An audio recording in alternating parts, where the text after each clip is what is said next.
নমস্কাৰ, এই মুহূৰ্তৰ কেইবাটাও গুৰুত্বপূৰ্ণ খবৰ। মুফতি মকিবুৰ ৰহমানক সকিয়নি দিলে মৌলানা আব্দুল ৰফে। কিয়নো কোৰাণ আৰু হাদিছক লৈ ৰাজনীতি কৰিবলৈ মানা কৰিছে মৌলানা আব্দুল ৰফে। মুফতি মকিবুৰ ৰহমানক সকিয়নি মৌলানা আব্দুল ৰফৰ। ৰাজনীতিৰ মঞ্চত কোৰাণ হাদিছ ব্যৱহাৰ নকৰিবলৈ আহ্বান জনাইছে। সকিয়নি দিলে সংখ্যালঘু সংগ্ৰাম পৰিষদৰ নেতা মৌলানা আব্দুল ৰফে। আপোনাৰ যুক্তি আৰু শিক্ষাৰে ৰাজনীতি কৰক। নিজকে কি বুলি আপোনালোকে পৰিচয় দিব বিচাৰিছে?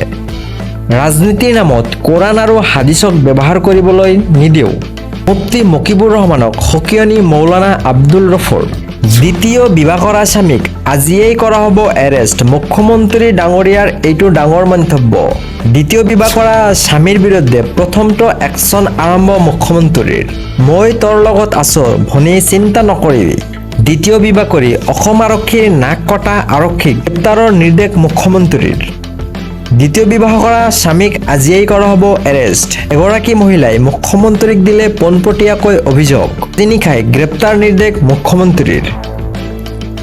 দ্বিতীয় বিবাহ কৰা স্বামীক বিৰুদ্ধে প্ৰথমটো একশ্যন আৰম্ভ মুখ্যমন্ত্ৰী হিমন্ত বিশ্ব শৰ্মাৰ। ভাৰতীয় চিনেমা জগত অৰ্থাৎ চলচ্চিত্ৰ জগতৰ চিনেমাক লৈ আহি গ'ল বঁটা বিতৰণৰ ঘোষণা। ৭২ সংখ্যক ৰাষ্ট্ৰীয় চলচ্চিত্ৰ বঁটাৰ এটা ঘোষণা। ২০২৪ চনৰ ১ জানুৱাৰীৰ পৰা ৩১ ডিচেম্বৰৰ ভিতৰত মুক্তি লাভ কৰা চলচ্চিত্ৰলৈ বঁটা প্ৰদান কৰা হ'ব। যদুমণি দত্ত পৰিচালিত জুইফুললৈ শ্ৰেষ্ঠ অসমীয়া চলচ্চিত্ৰৰ বঁটা প্ৰদান কৰা হৈছে। আৰ্টিকেল 370 লৈ শ্ৰেষ্ঠ চলচ্চিত্ৰৰ বঁটা প্ৰদান কৰা হ'ল। শ্ৰেষ্ঠ অভিনেতা বঁটা যুটীয়াভাৱে কাৰ্তিক আৰিয়ান আৰু মামুতিলৈ প্ৰদান কৰা হ'ল।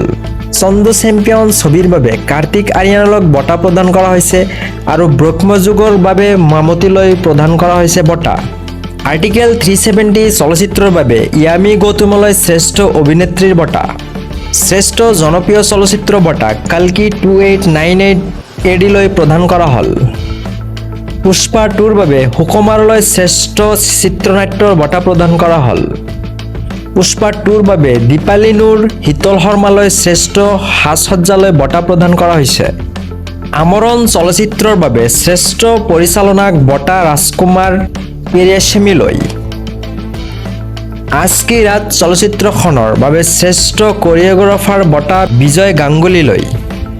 শ্ৰেষ্ঠ চলচ্চিত্ৰ সমালোচকৰ বঁটা সঞ্জীৱ শ্ৰীবাস্তলৈ প্ৰদান কৰা হৈছে। অঞ্জন দত্ত পৰিচালিত চলচ্চিত্ৰ এখন ছবিলৈ শ্ৰেষ্ঠ বঙালী চলচ্চিত্ৰৰ বঁটা প্ৰদান কৰা হৈছে। ধনুষ পৰিচালিত ৰায়ানলৈ শ্ৰেষ্ঠ তামিল চলচ্চিত্ৰৰ বঁটা। আৰ্টিকেল 370 চলচ্চিত্ৰৰ বাবে সাতোষ সচদেৱলৈ শ্ৰেষ্ঠ সংগীত পৰিচালিত বঁটা প্ৰদান কৰা হৈছে। তামিল চলচ্চিত্ৰ আৰমানৰ বাবে GB প্ৰকাশ কুমাৰলৈ শ্ৰেষ্ঠ সংগীত পৰিচালকৰ বঁটা। মাৰাঠী চলচ্চিত্ৰ শৰদ গণপতিৰ বাবে অভয় যোধপুৰকৰলৈ শ্ৰেষ্ঠ পুৰুষ কণ্ঠশিল্পৰ বঁটা প্ৰদান কৰা হৈছে। মালায়ালম চলচ্চিত্ৰ ARMৰ বৌকম বিজয়লক্ষ্মীলৈ শ্ৰেষ্ঠ মহিলা কণ্ঠশিল্পীৰ বঁটা প্ৰদান কৰা হৈছে। ৭২ সংখ্যক ৰাষ্ট্ৰীয় চলচ্চিত্ৰ বঁটাৰ ঘোষণা কৰা হ'ল। এই মুহূৰ্তৰ আন এটা ডাঙৰ খবৰ। ৰাজ্যৰ লোকপিয়লত জড়িত চৰকাৰী কৰ্মচাৰীলৈ আহিল এটা ডাঙৰ খবৰ। লোকপিয়লত জড়িত চৰকাৰী কৰ্মচাৰীয়ে নাপাব ছুটি। লোকপিয়লত জড়িত চৰকাৰী কৰ্মচাৰীলৈ জাৰি কৰা হৈছে নিৰ্দেশনা। চৰকাৰী কৰ্মচাৰীয়ে লোকপিয়লৰ সময়ত নাপাব কোনো ধৰণৰ ছুটি। লোকপিয়লত হেমাহি কৰিলে সন্মুখীন হ'ব শাস্তিৰ।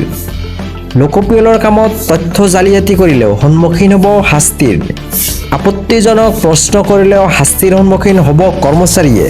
৩ বছৰ পৰ্যন্ত কাৰাবাস ১,০০০ টকাৰ জৰিমনাৰ সন্মুখীন হ'ব কৰ্মচাৰীয়ে।